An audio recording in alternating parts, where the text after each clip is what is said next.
Техничко појаснување за оваа сесија ќе оди и на македонски и на албански, па кој има потреба од превод да се земе слушалици таму на тој крај од салата има, доколку има потреба, се разбира.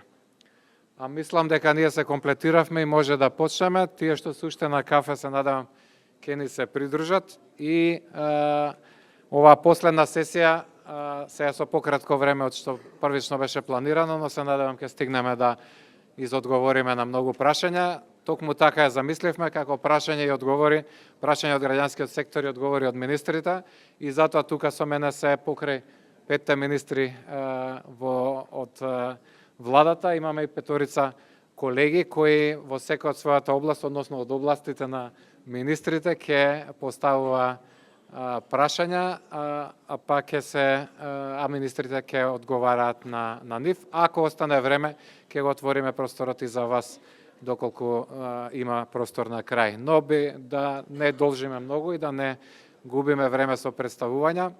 Ќе одам со представувањата еден по еден, така како што ќе почнат со поставување на прашањата.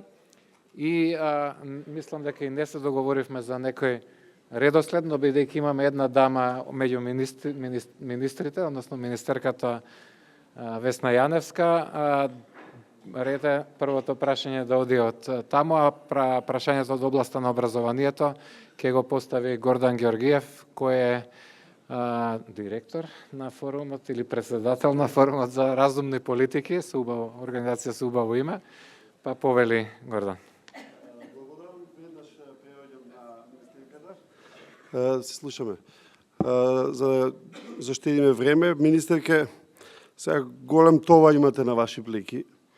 Водите ресор кој што е, па може би најконтроверзен и најзахтевен во смисла на тоа што очекуваат не само граѓаните, не само учениците, не само родителите, туку би рекол практично сите граѓани во нашата држава.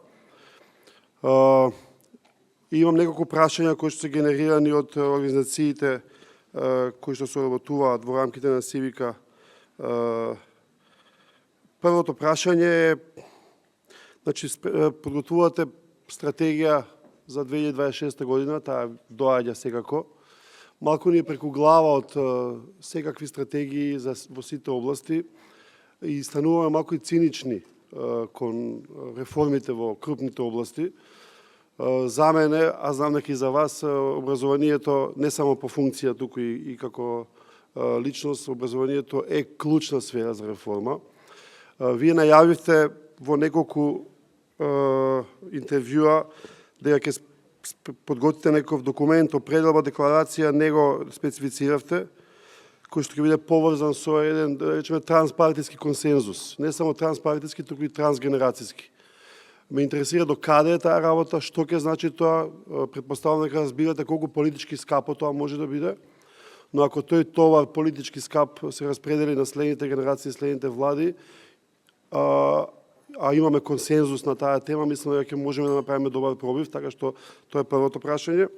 Второто прашање, како и во која мерка, предпоставам дали не се постава како прашање, значи како и во која мерка ќе ги вклучите граѓанските организации во Националната стратегија за образование 2026. Третото прашање, сакате како ќе одиме да ги кажем сите? Дали владата размислува да го поттикне волонтерството преку формални образовни програми или државни стимулативни мерки? И четвртото прашање, кое што туку што ми стигна во инбокс, значи бонус прашање, сега ќе го прочитам, од мрежата за заштита од дискриминација. Дали владата, сега ова е кон владата, но вие сте представители на владата, е запознаена дека предлог законите за основно и средно образование се спротивни на постоечкиот закон за спречување и заштита од дискриминација и на заложбите преземени од ратификуваните конвенции. И како тоа би го согласиле во собранието, кога ќе дојде во собранието. Благодарам. Добро, благодарам. Благодарам, господин Георгиев. Јас само се плашам дека ќе одземам многу од времето, затоа што ќе треба да се елаборира, но ве молам за трпение, предпоставам дека сите сте тука заради тоа. Така дозволете ми доволно време за да образложам се ова што треба да образложам. Да, јас постојано го најавував тој документ и во ниеден момент нема да се откажам од таа идеја дека образованието е толку многу значајно што ние мора да имаме консензус за тоа во кој правец ќе се движи образованието. Драв формата на тој документ кој може да се вика декларација, стратегија, како и да се усогласиме ние меѓу себе, мора да ги содржи принципите, индикаторите и мерките на квалитет во високото образование, како и систем за се извинувам, не во високото, во целиот систем на образование, како и систем на мониторирање и постојано подобрување. Драв верзијата на тој документ е направена, но зошто не е уште актуализирана? Не е се уште актуализирана затоа што пред да пристапиме на тој документ во кој сите политички партии и парламентарни и вонпарламентарни ќе бидат исконсултирани со целата идеја, но и верзијата, нели почетна, ќе дадат своји прибелешки, треба да причека додека не се донесат неколку системски закони кои ќе бидат дел од тој документ, односно ќе бидат делови од тој документ каде што ќе треба да ги поставиме базите, правците со кои што ќе се движат. Значи во моментов 6 закони поминуваат се во законодавство, многу брзо очекувам да одат во владина процедура и до крајот на годината да бидат и донесени. И се многу значајни за да можеме понатаму да ја надградуваме оваа драв форма на овој документ. Крајната цел е документот да се донесе во собрание, за да потоа има тежина да не може и лесно да се отповика, затоа што сме сведоци дека во минатото имаме бројни реформи кои верувам дека биле со добра намера направени, но резултатот од тие бројни реформи де факто е предпоследно место на ПИСА тестирањето, но не само на ПИСА и на другите и надворешни и внатрешни тестирања. Дополнително после тоа следат уште 6 закони кои верувам дека релативно брзо ќе ги донесеме, што се однесуваат на основно и средно образование и во текот на следната година ќе биде донесен и законот за високо образование и јас мислам дека тогаш ќе може да се донесе и тој документ. Што не значи дека ние не можеме да почнеме уште сега да разговараме на определени теми и тоа го почнуваме и ќе се поврзам со второто прашање. Голем дел од присутните веќе сме искомуницирале, сме имале средби, сме се виделе. Ако пред еден месец имав контакти со 40, да речеме, невладини организации, сега се сигурно 50 невладини организации со кои Министерството остварило средба и од кои добиваме информации, но и даваме информации за потоа да дојдеме до некакво заедничко решение. Од тука мислам дека овој одговорот и визави стратегијата, ни случајно нема да правиме стратегија во која нема да бидат вклучени невладините организации, особено што тие знаат дека во изготвувањето на овие 6 закони беа вклучени.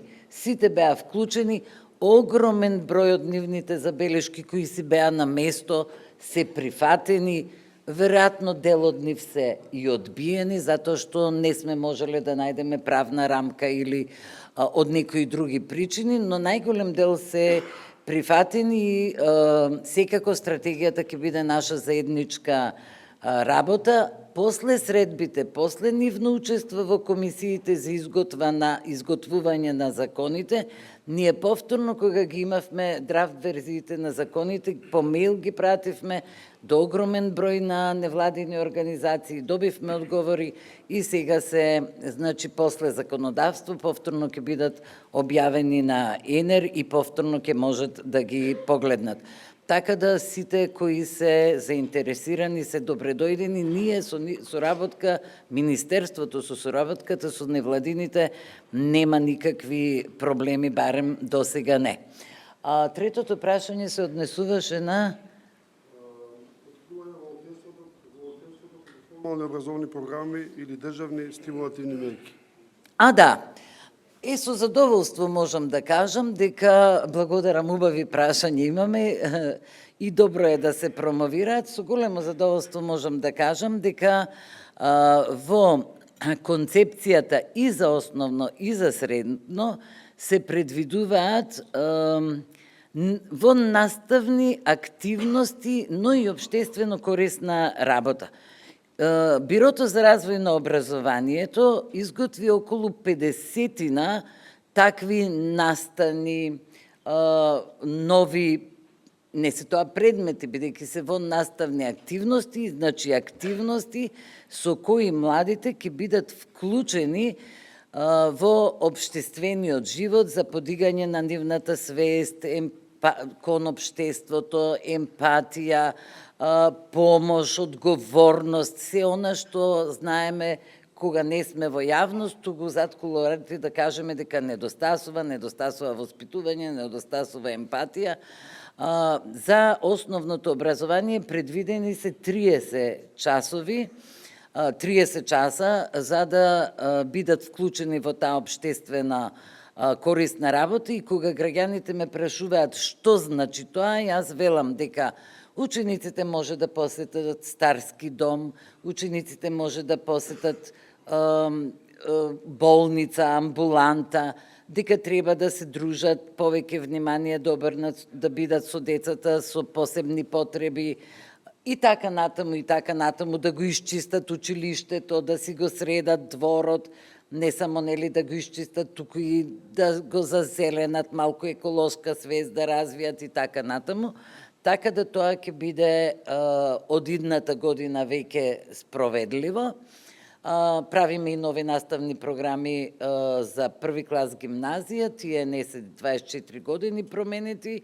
Уште од први клас гимназија ќе почнеме со воведување на нови предмети и вакви наставни активности и општествено корисна работа. Сметам дека еден чекор одиме понапред, инаку со Сдруженијето, односно со Сојузот на студенти на УКИМ, со идниот колега Александар Николовски, договараме, тие побара исто така волонтерска работа во Министерството, за да видат што е тоа администрација. Со него сме во преговори, во летниот период, кога тие немаат толку многу обврски, кога и Министерството е малку порастеретено, секако да обезбедиме од година во година по одреден број на студенти да влезат како волонтери. Кога ќе ги решаваме другите закони за студентски стандард, за млади, што припаѓаат и на друго министерство, ќе се обидеме да најдеме ефикасен начин тоа да биде на некој начин и вреднувано.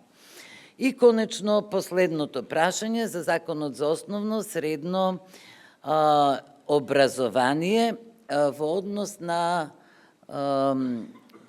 како беше родовата дискриминација. Станува збор за проблем кој сум се обидела јас, но и други многу пати да го објасниме. Жал ми е што морам да кажам, јас не мислам дека имало лоши намери, но начинот на кој се обиде одредена маргинализирана група на голема врата да влезе во ова општество беше крајно погрешен, и за тоа имам аргументи и ќе ги образложам во овој момент. Значи, станува збор за ЛГБТQ+ заедницата, која во еден изминат период со своите поддржувачи ја промовираше својата маргинализираност, но реакцијата на севкупното општество кон таа промоција беше страшно бурна и се опфатна и се обсежна. Кога и како опозиција контактиравме со родители, со наставници, а и сега во функција на министер, кога контактирам со одредени невладини организации, без оглед дали некој ќе рече се нели на прав или на погрешен пат, нема такво нешто. Јас тоа не прифатам, не прифаќам, секој има право на свое мислење. Реакцијата е страшно бурна, затоа што она што се обиде да се спроведе беше несмасно направено. Се појавија некои наставници кои во прво оделение се обидуваат да внесат информации за кои родителите сметаат дека не се неопходни, дека не се добри за нивните деца. Потоа несрекно во концепцијата не беше допрецизирано кога би се почнало со сексуално образование или севкупно сексуално образование. Па и во јавноста тоа не беше убаво елаборирано. И реакциите на целото општество се многу сериозни. Дали станува збор за предрасуди или не, дали станува збор за конзервативно општество или не, треба да дискутираме. Јас тргнувам од подводната точка, дека ние сме релативно конзервативно општество, кое си ги цени своите традиции и своите обичаи. Тоа не значи дека, ако некој си ги чува своите обичаи и традиции, дискриминира некој друг. Најбитно е што луѓето сакаат нивните деца во училиштата да се чувствуваат безбедни, да нема чувство дека некој ќе ги индоктринира во било кој правец. Значи, не само на оваа тема, во било која тема. Родителите сакаат децата на школа да им се образуваат, иако нашето образование е на такво ниво на кое што е, и сакаат да се чувствуваат безбедни, повторувам, по трет пат, и сметам дека е тоа многу важно. Ние имаме опфат на одредени групи на ученици кои воопшто не доаѓаат во училиште. Имаме голем дроп-аут на ученици од училиштето. Имаме заедници кои имаат посебни стилови на живот. И наместо да се фокусираме на децата, на законите, јас и кога разговарам со одредени групи на невладини организации, велам дајте да се фокусираме на родителите, зашто децата не се никаков проблем. Родителите и целокупното општество е проблем. Но, со оглед на тоа, дека ние имаме долга традиција на една организација која постојано се борела за правата на жените и постигнала успеси. Ние имаме долга традиција на невладени организации кои се борат за рамноправност на маргинализирани заедници. Значи, за деца со попреченост, за деца од ромска заедница и да не ги набројувам, вие сите добро ги знаете. Мислам дека во општеството, какво и да е нашето, се случуваат позитивни промени. Ако изоставувањето на 2 збора од законот значат дека родителите ќе бидат мирни, дека ќе бидат сигурни во училиштето, што ни е многу потребно во ова општество за децата да почнат да учат, за да почнат да стекнуваат вештини и квалитети, не сметам дека е тоа голем проблем, особено затоа што имаме системски закон против дискриминација во кои се наброени сите можни, но има и други кои не се наброени. Дискриминации, се извинувам, само уште 2 минути. И во законите за и основно и средно, на крај пишува и друго, што значи дека секоја дискриминација која ќе ни се појави во општеството, ќе може да биде решена со системскиот закон и припаѓа по друго. Она што на крај сакам да го кажам, со оваа влада и со мене како министер за образование, секој вид на дискриминација што ќе се појави во училиштето ќе биде санкционирана по секој можен закон. Тоа треба да го знаат луѓето, тоа треба да го знаат родителите, тоа треба да го знаат учениците. Инаку, крајот е дека да, сексуално воспитување ќе има во 9-то одделение, каде што ќе се учат репродуктивно здравје, несакани ефекти од незаштитен секс, значи несакана бременост, сексуално преносливи болести, агресија, манипулација, се што треба. Во повисоките класови децата ќе добијат информации за сите маргинализирани групи, вклучувајќи ги овие.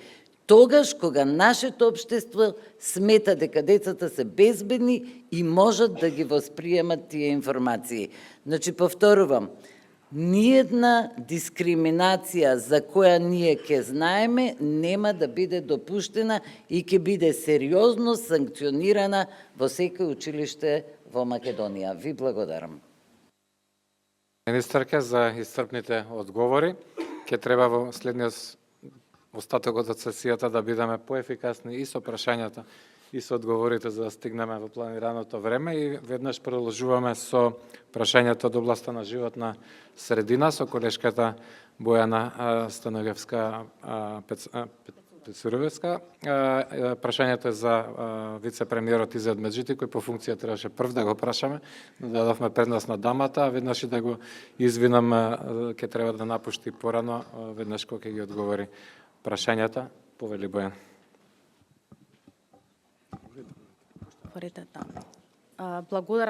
Благодарам Александар, благодарам и за можноста да разговараме на тема животна средина, затоа што животната средина исто како и образованието е еден од секторите кои што опфаќа многу различни области и не само тоа, потребни се големи инвестиции за одредени подобрувања и усогласувања со европските стандарди.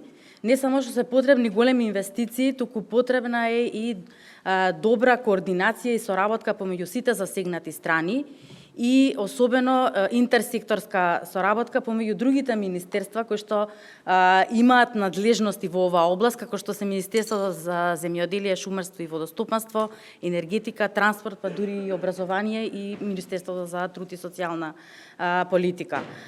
Моите прашања се однесуваат во три сектори. Знаете, животната средина е голема област, има 10 сектори. Јас се фокусирав овде на два сектори, односно на секторите отпад и природа, како еден од секторите кои што се најгорливи, еден од најскапите сектори во областа животна средина. Значи, отпадот е скап и комплициран процес, каде што, како што кажав и претходно, е потребно вклучување на повеќе засегнати страни, а особено добра координација помеѓу сите нив и координација помеѓу другите проекти кои што се случуваат на локално и на национално ниво. Исто така, потребна е добра соработка и со општините, кои што во однос на управувањето со отпад се први на удар, односно тие кои што го носат товарот во справувањето со отпад.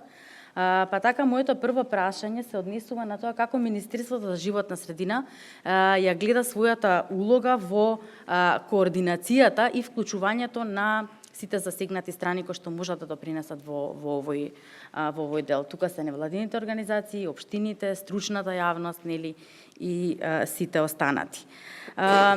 Исто така, во однос на отпадот, во изминатите неколку години, значи не неколку, туку 10 години, државата прави огромни напори за да се справиме со овој тип со овој проблем, односно соодветно да управуваме со отпадот. И како резултат на тоа се мобилизирани големи средства за изградба на регионални депонии и не само изградба, туку и воспоставување на еден функционален систем, регионален интегриран систем за управување со отпад.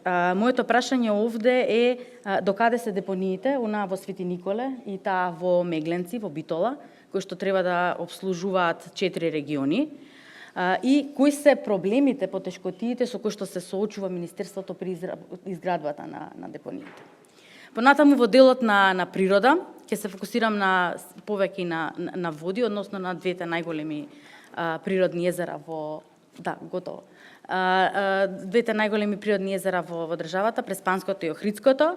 Во однос на Охридското езеро, докаде е постапката за репрогласување на Охридското езеро за споменик на природата и каков е степенот на исполнување на препораките на мисијата на УНЕСКО за ова заштитено подрачје. Во однос на Преспанското езеро, какви активности се превземаат, знаеме дека имаме големи проблеми со ова езеро.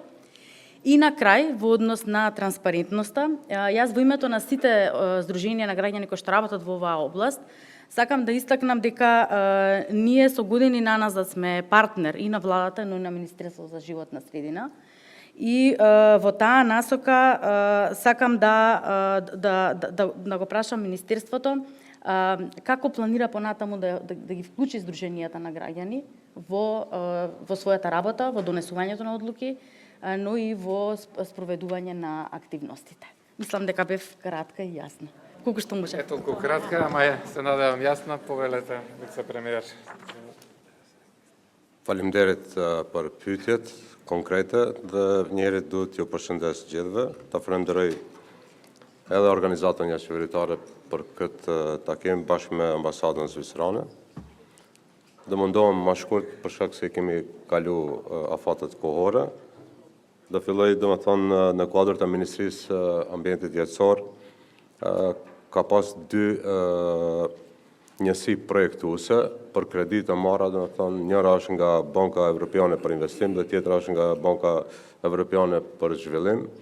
E para edhe dyjat përveç që kanë ekzistuar, kanë funksionu, po nuk kanë bë realizim, po thuajse zero realizim për shkak ndikimit të politikës ditore, s'është përputh pushteti qendror me pushtetin lokal. Mendoj që tash kemi një çështje tjetër edhe të qeverisë, po edhe të Ministrisë për Ekologji.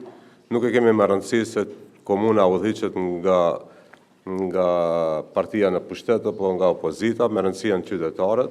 Prandaj tek njësia projektuese e parë kredim prej 50 milion euro që ka të bëjë me infrastrukturë, me kanalizim, me ujësjelca, me kushtet elementare të qytetarëve që ndërlidhet sërish me ekologjinë. Për këto 3-4 muaj kemi arrit prej 0% të vim në 15% në realizim, apo për 50 milionve, dikun 7 milion me projekte konkrete, komuna konkrete, dhe bashkërisht me drejtorin e Bankës Evropiane për Investim i takum gjitha komunat që t'i përshpejtojmë dhe që shfrytëzojmë këto mjete për shkak se ndikojnë në ambient më të mirë jetësor. Projekti i dytë ka të bëjë me deponit, me mbeturinat. Janë marrë dikun kredi afër 50 milion euro për rregullimin e qendrave regionale për grumbullimin e mbeturinave. Edhe këtu është realizimi 0%. E para parashef dikun ndërtim qendre, dikun të furnizim me pajisje të ndërmarrjeve publike që ta kenë më lehtë transportimin. Prej këtyre 50 milionve, 26 milion janë parapame për deponin regionale Pellagonis. Dhe këtu kemi ndërhy, jemi taku me drejtorin e ri të Rek Manastirit apo Rek Bitolla, sepse parashifet deponia të ndërtohet në deponin Rek Bitolla. Mirë po aty shohim për 2-3 solucione, sepse aty ku është parapa ka një gyp që është rëndësishëm për termoelektronën. Solucioni i dytë është në lokacion ku ka qymyr dhe po bëjmë analiza, dhe më thonë a janë sasi të mëdha apo të vogla, nëse janë sasi më të vogla do jetë aty. Pra jemi drejt zgjidhjes pra për gjetjes së vendit për ndërtimin e deponisë regionale të Pellagonis që thith, do të thonë, për 50 milionve 26 milion euro të kësaj kredije. Се извинувам, само нешто се прекина преводот, може да се интервенира. Ти продолжам.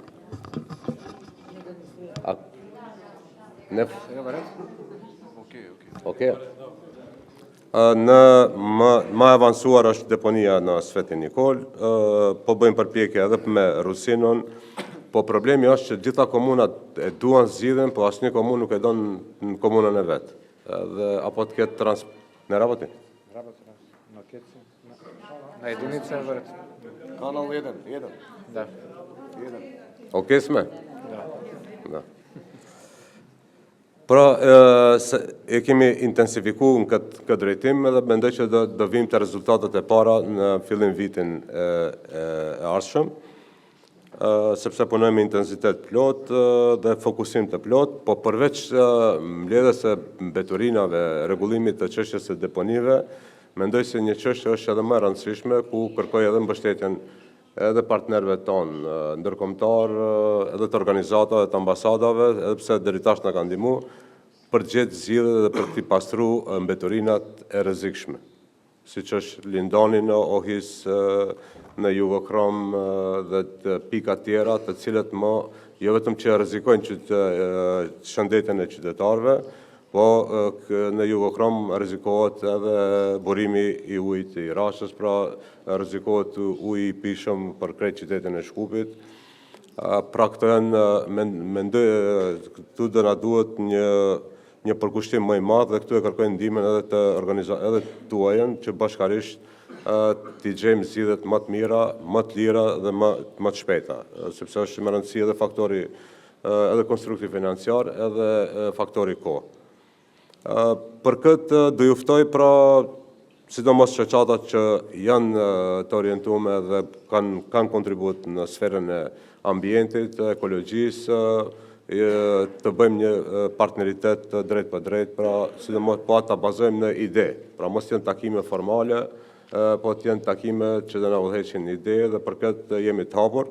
Ministria e Ekologjisë, siç e njohim më shkurt, pra çdo vit ndan edhe grante për organizatat jo qeveritare, edhe këtu pra do mundohemi që të jetë sa më transparent dhe të fitojmë projekte të cilat do realizohen dhe do ngrenë vetdinë e qytetarëve apo do ndihmojnë në realizimin e projekteve. Sa i përket liçeneve, para disa ditëve isha në liçenin e Dojranit, ku e kemi tejkalu problemin dhe me një investim prej 300.000 euro që ka marrë përsipër vetë Ministria e Ekologjisë, mendoj që do rrujmë nivelin e ujit të Dojranit dhe me këtë ja kemi kthyer edhe vlerën edhe biodiversitetin, po edhe zhvillim ekonomik lokal, ndjehet pra. Me të njëjtën përkushtim jemi edhe për liçenin e Ohrit dhe të Prespës, sa i përket liçenit të Ohrit, e dim që ligji ka kalu në qeveri, ka shku deri në parlament, komisioni që mirret me ambientin jetësor, e ka rikthy ligjin për gjetë një zgjidhje më të mirë pra për liçenin e Ohrit dhe për rreth pra të shpallët si zonë mbrojtër e rëndësisë së veçantë. Dhe këtu po ashtu pra mund t'ju ftoj që verzioni tjetër i ligjit të jetë në bashkëpunim me sektorin civil dhe ta gjejmë zgjidhjen më të mirë për mbrojtjen praktike dhe ligjore të liçenit të Ohrit dhe të Prespës. Pra pa hyrë në detaje, mendoj që këto janë prapërsisht atë që desha.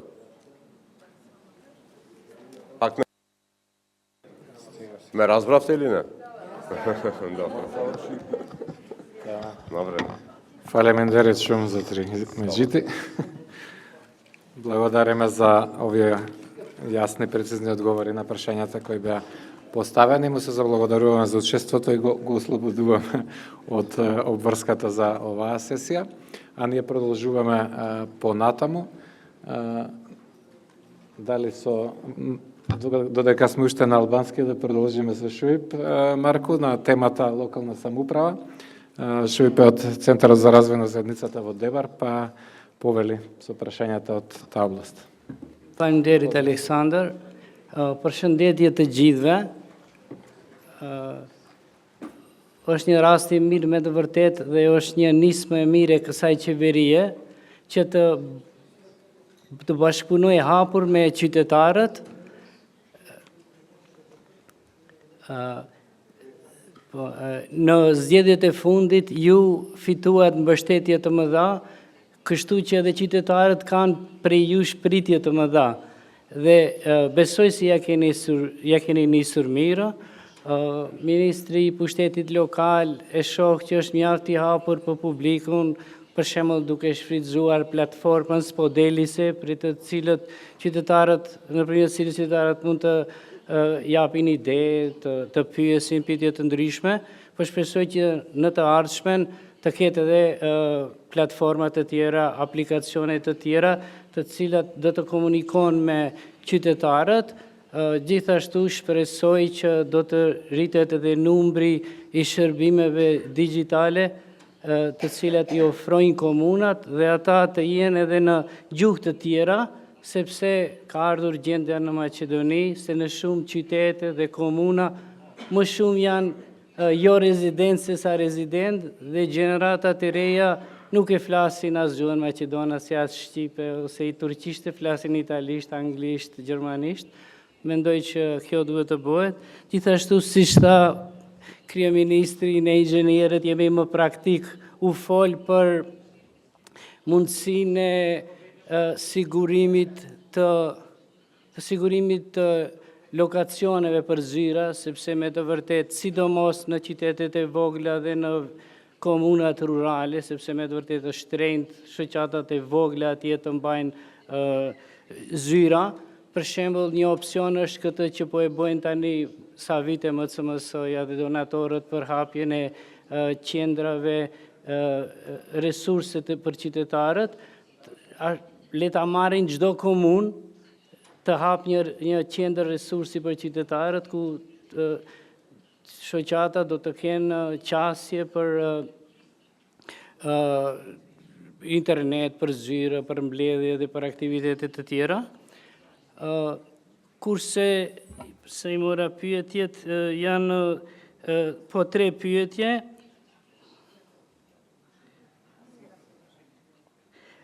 Eko Gerilla nga Prespa pyet se ku është realizimi i ligjit për pjesëmarrje rinore në komunat rurale. Me të vërtet, për shembull, nga komuna ku vi unë, për shembull në Dibër, edhe pse është obligim ligjor, akoma nuk ka filluar dhe nuk është formuar këshilli rinor dhe nuk ka as qendër rinore. Të njëjtën pyetje gati të ngjashme edhe ka shoqata multietnike prej Cërni Lishte, e cila thotë se si t'i mundsohet bashkëpunim më i madh dhe të rritet vëmendja tek organizatat e komunave rurale, se me të vërtet është handicap, për shembull derisa shoqatat në qytete të mëdha në Shkup kanë mundësi të marrin pjesë në kështu konferenca, në infosesione të tjera, kushte në qytete të vogla janë të handikepuar, dhe nga metamorfozis pyesin pyetja e fundit se si të arrihet deri tek një transparencë më e madhe e institucioneve lokale. Ju falenderoj. Шип, повелете, министре.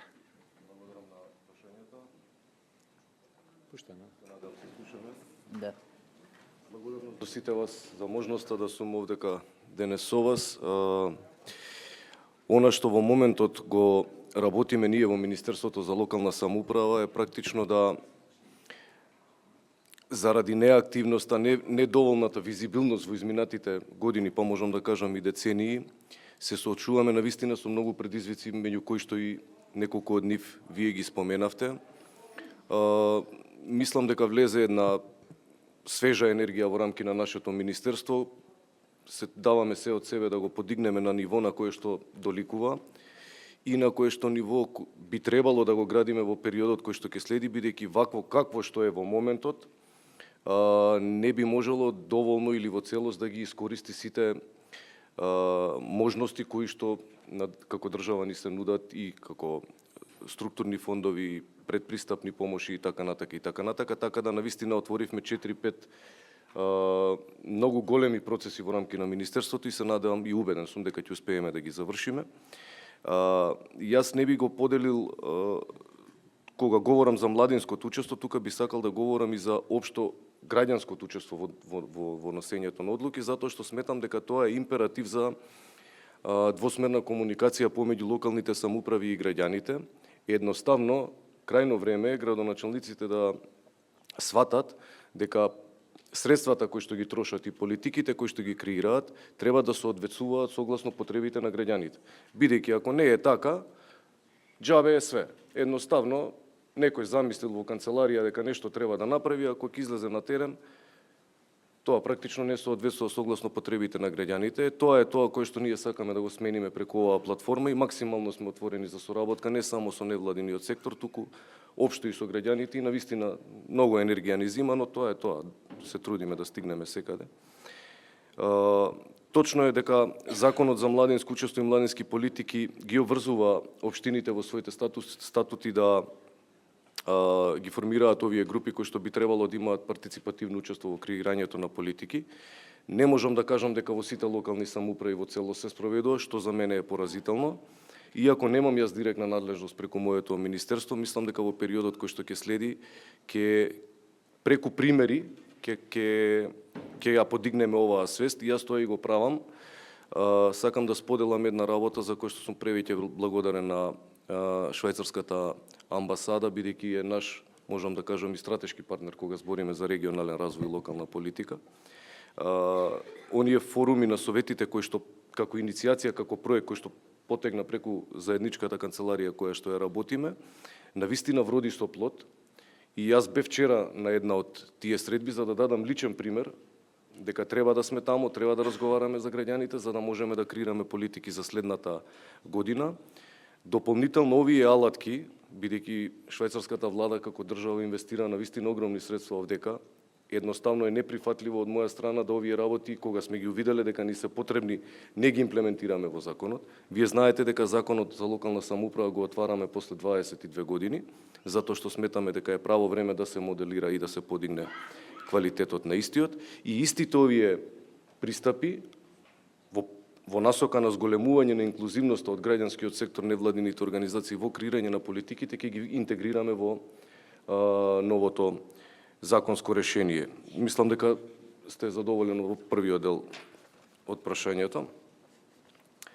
Во делот на помалите рурални средини, точно е не само што кубурат со финансиски средства, туку кубурат и со човечки потенцијал во делот на извршување на секојдневните обврски, па затоа ние заедно со UNDP во моментов моделираме еден пилот проект кој што исто така е наречен ресурсен центар, кој што би требало да им даде експертиза во делот на сите они области во кои што им се потребни на локалните самоуправи, и исто така од буџетската програма која што е наменета за рамномерен регионален развој, одвојуваме средства за неразвиените подрачја и руралните средини, но во оваа програма се интегрирани и невладините организации, така да претпоставам дека следната година, негде на почетокот на годината, Бирото за регионален развој ќе го распише повикот и можете да партиципирате сите, секако и локалните самоуправи. Во делот на третото прашање за поголема транспарентност и отчетност на институциите на локално ниво, би го поврзал со првото прашање, затоа што мислам дека најголем проблем ќе си направат градоначалниците кои што ќе одлучат да бидат затворени како до сега.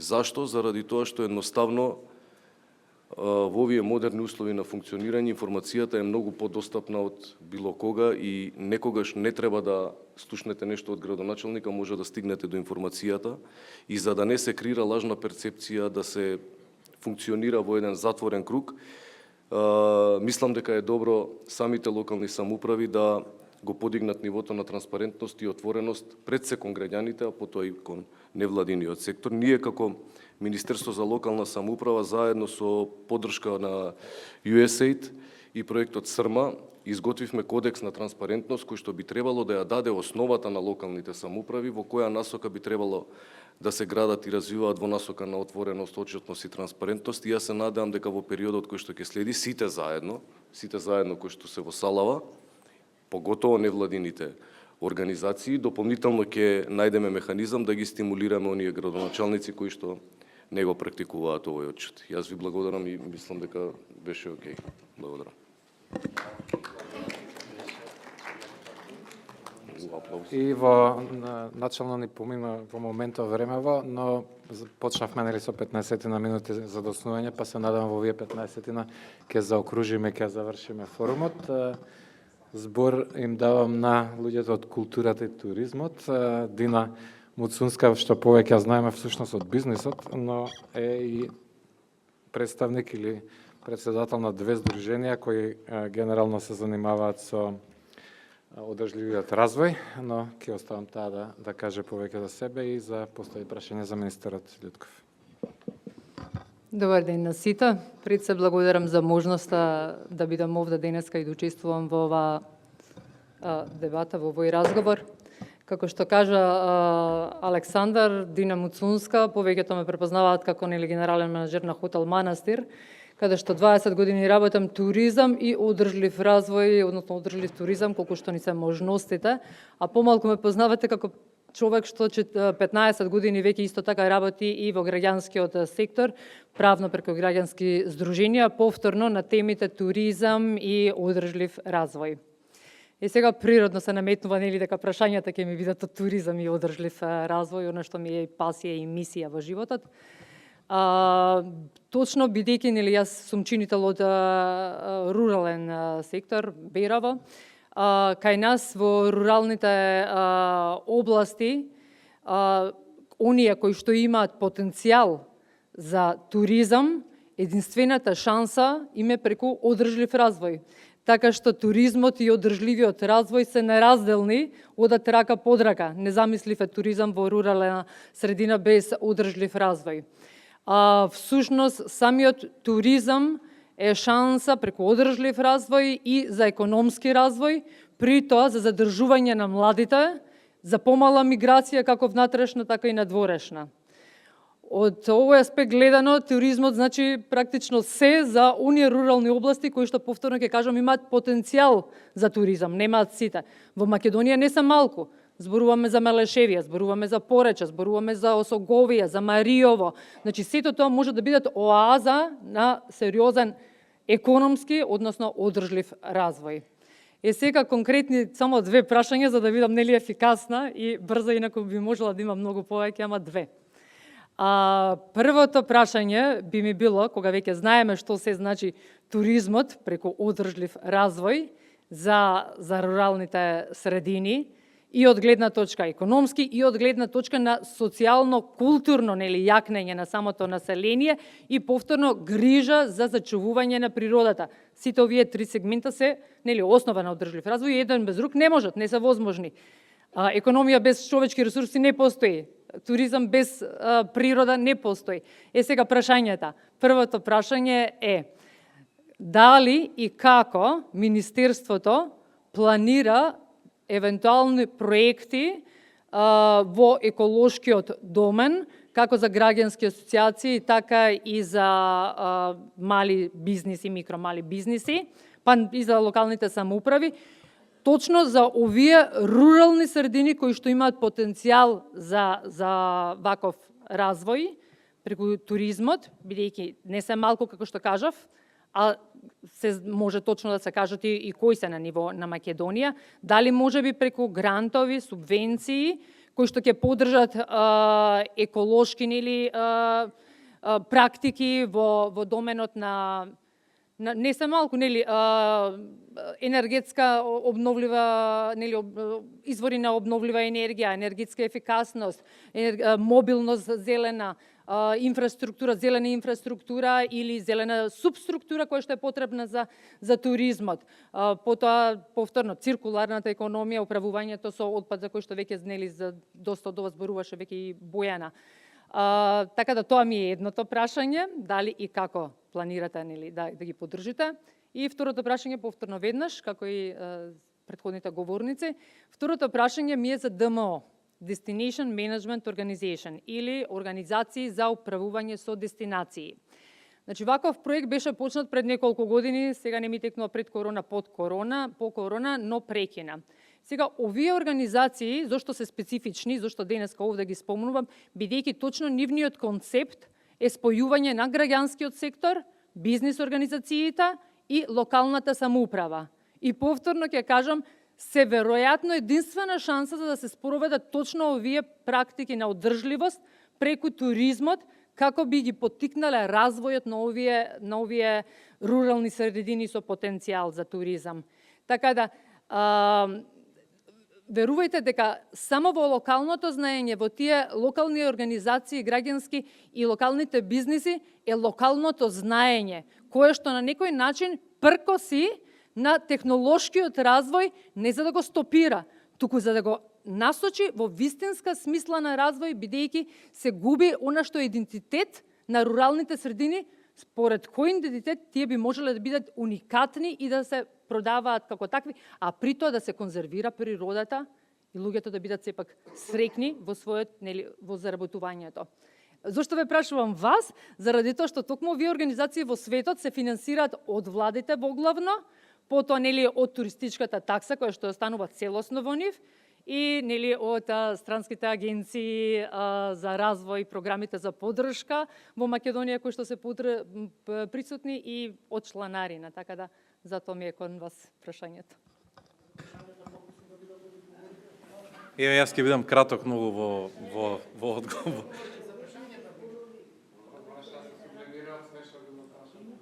На ова па да... Не секој знае многу од туризмот и одрживиот развој. Сите работиме во различен домен. Повелете, министр. Да. Вака, можеби во овој дел ќе бидам и малку скржав и скромен во однос на одговорите, бидејќи вие кажавте голем дел од проблемите со кои што се соочува туризмот, но и кажавте и голем дел од решенијата кои што ни се потребни во делот на туризмот.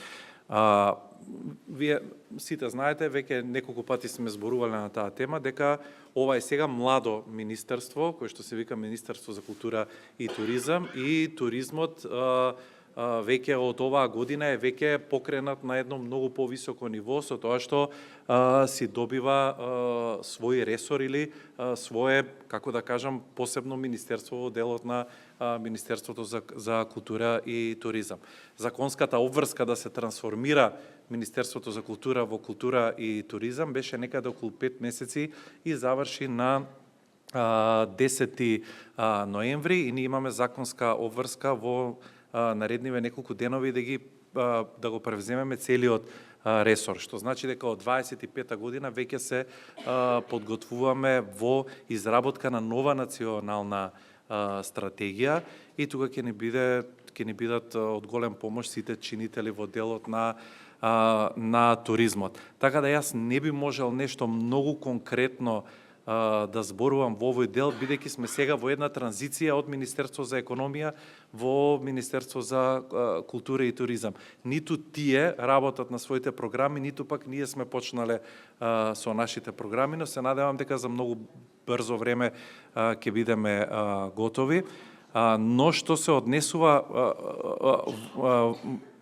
во она интегрирање заедничко, за нас е многу важно да ги искористиме сите капацитети кои што ќе бидат важни во делот на туризмот, а тоа се сите природни убавини во Македонија, но видете, ние генерално ги немаме конкретно мапирано сите позиции кои што ги имаме во државата како сублимат на едно место.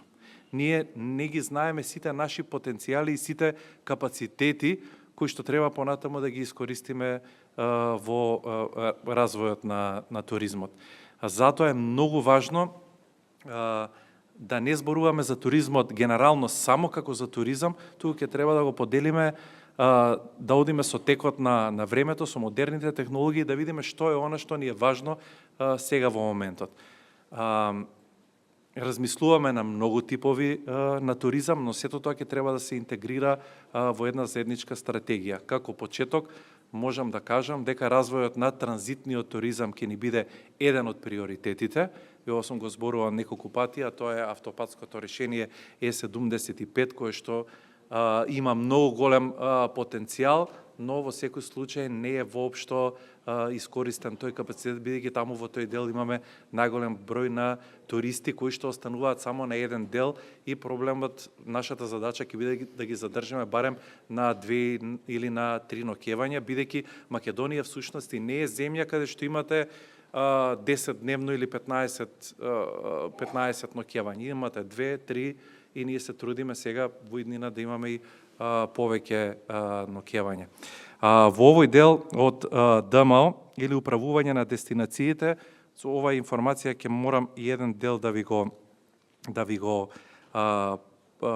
и прочитам, дека размислуваме во таа насока, бидејќи се подготвував за оваа информација, бидејќи ми беше и малку и непозната.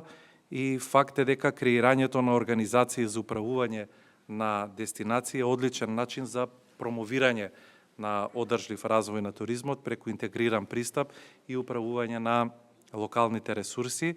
Значи, ние во овој период ќе ги истражиме сите можности за создавање на такви организации и ќе разговараме со различни заинтересирани страни за потенцијалното финансирање и начините како и поддршката која што треба да имаат. И со соработка со странски развојни агенции и програми може да биде од голема помош овој процес. За ваше информирање, со проект на Светска банка е изготвен целосен концепт за организации за управување со дестинации во Македонија, со предлог пилот проект, но поради законски пречки кои што ги имаме во законот за стопанисување и управување, истото е одложено со цел за брзо време да се најде најдобро можно решение и со превземањето на надлежностите, кои што кажав ќе бидат за многу брзо време, во Законот за туристичка дејност ќе се предвидат и измени во оваа насока со цел регулирање на начинот на основање и работа на ДМА. Благодарам. Се надевам дека вака бев краток и концизен. Мислам дека да, иако секогаш кога се пробие рокот, стануваме нервозни, а и се осипа малку од членството од учесниците, но стигнавме до последниот дел, односно последното прашање, и тоа по дефиниција треба да е ефикасно, бидејќи се работи за новото Министерство за дигитализација, која треба да ги направи процесите ефикасно. Да.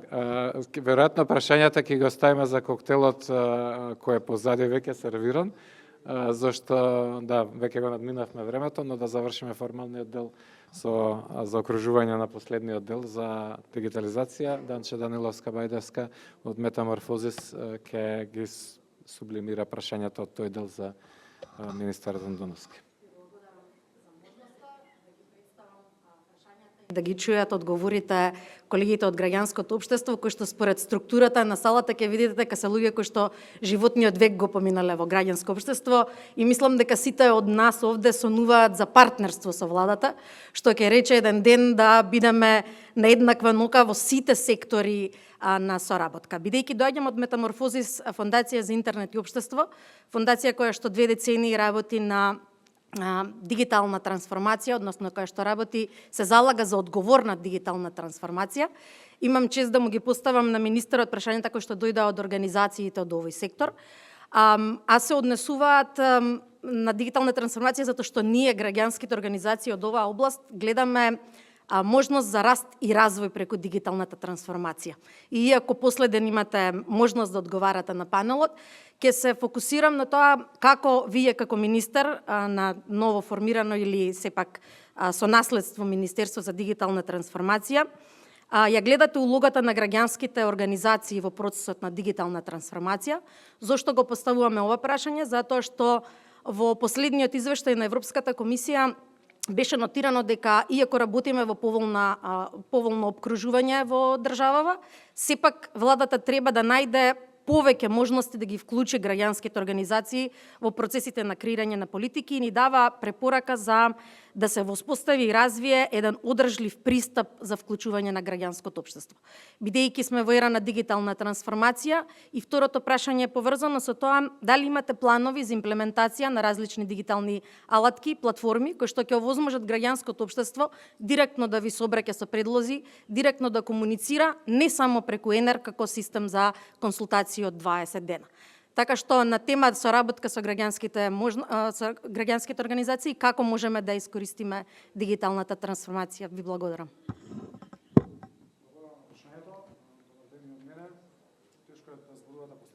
После тоа што знаете дека следи коктел, ама ќе се обидам да бидам доволно интересен да не земам премногу време. Ќе се обидам да ги спојам двете прашања во одговорот.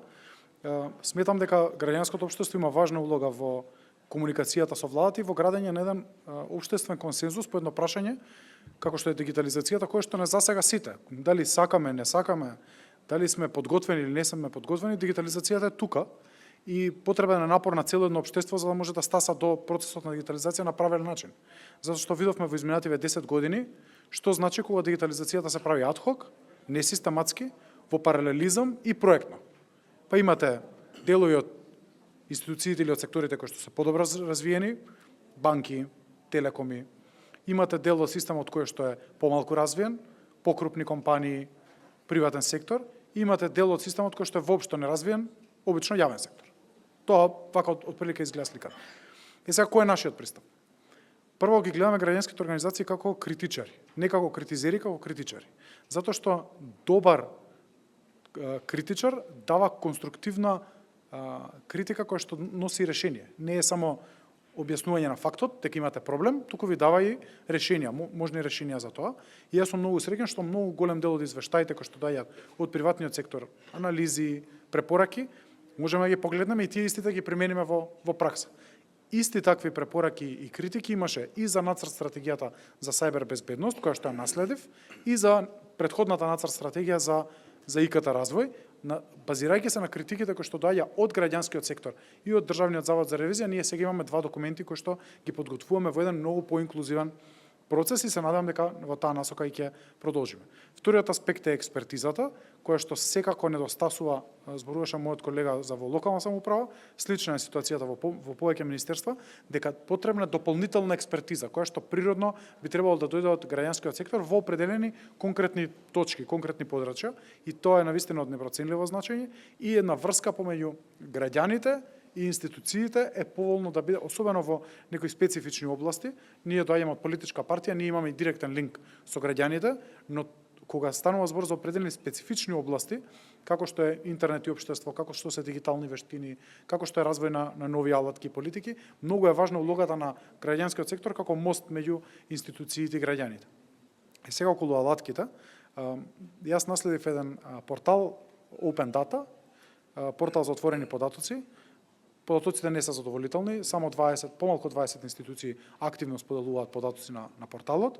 Одржувањето на порталот е под нашето министерство, но не можеме ние да го храниме со информации, треба да го хранат институциите. Ја гледам улогата на граѓанскиот сектор во отворање на ова прашање, малку поактивно и малку повеќе притисок кон останатите институции да го користат овој портал за отворени податоци, да споделуваат информации на истиот.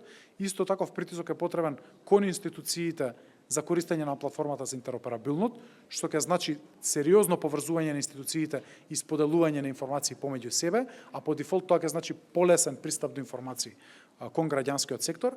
И трета работа која што е наша алатка, односно наша задача, а тоа е изработка на унифицирани веб страници, проект кој што е заглави во Министерството за информатичко општество во 2021 година. Сега го одглавуваме и мислам дека многу скоро ќе имаме унифицирани веб страници на министерствата. Размислуваме и за предлог темплети за унифицирани веб страници на другите институции, на општините, кои што ќе им ги дадеме на користење, на бесплатно користење на институциите, што во себе имаат вградени алатки за оваа комуникација која што вие на крајот ја спомнавте од прашањето, комуникација директна со граѓаните преку тие веб алатки. Секако можностите на дигитализацијата се многу бројни. Јас знам десетина апликации кои што се користат за комуникација со општините, преување на проблеми, Viber групи, има уште неколку кои што се брендови, па да не ги рекламирам за да не заборавам некој. Има такви можности. Не сум сигурен дека тоа е вистинскиот начин, вака искрен да бидам. Кога една општина нуди 7 различни алатки за комуникација, а никој не врака на тие пораки кои што стигнуваат, или пак на 7 алатки имате еден човек заложен во општина да враќа на сите тие 7, мислам дека настанува поголема бука отколку што вистинска комуникација со институцијата, за на крајот луѓето да бараат прием кај градоначалникот. Пошто тоа ако не функционираат апликациите, прием кај градоначалникот е решението. Мислам дека треба да бараме еден мост кој што ќе биде вистински мост, вистински начин на комуникација, за да имаме навистина повратна улица. Министерството стои отворено и за комуникација и за соработка. Учествувавме на неколку ваков тип на состаноци на комуникација со граѓанскиот сектор. Наредниот период планираме наверојатно во декември една конференција само на министерството со сите граѓански организации кои што ќе бидат заинтересирани во областа на дигитализацијата. По овие прашања ќе можеме малку надолго и на широко да ги отвориме. Благодарам. Благодарам, министре. Мислам дека ова би било добар крај на форумот. Го надминавме времето и тука би прекинале, но дел од министрите веќе се согласија да се придружат на коктелот, така да знам дека имате прашања, веќе 2-3 ми најавија, ама да ќе може да се прашаат во коктелскиот дел. И јас не би исто го должил со времето за заклучоци и слично, бидејќи се снимаше, ќе има извештај и ќе го споделиме. Владата се согласија да ги пренесеме, остана и многу прашања недопрашани. Целиот список ќе го дадеме комплетно на владата, така да се информирани тие што се беше интерес на граѓаните. Ви благодарам вас и за трпението, меѓутоа и за присуството до крајот и сега и на колегите што ни се придружија на овој панел за да го завршиме форумот. Ве поканувам во другиот дел на салата на коктели да ги продолжиме дискусиите. Благодарам уште нешто министрите.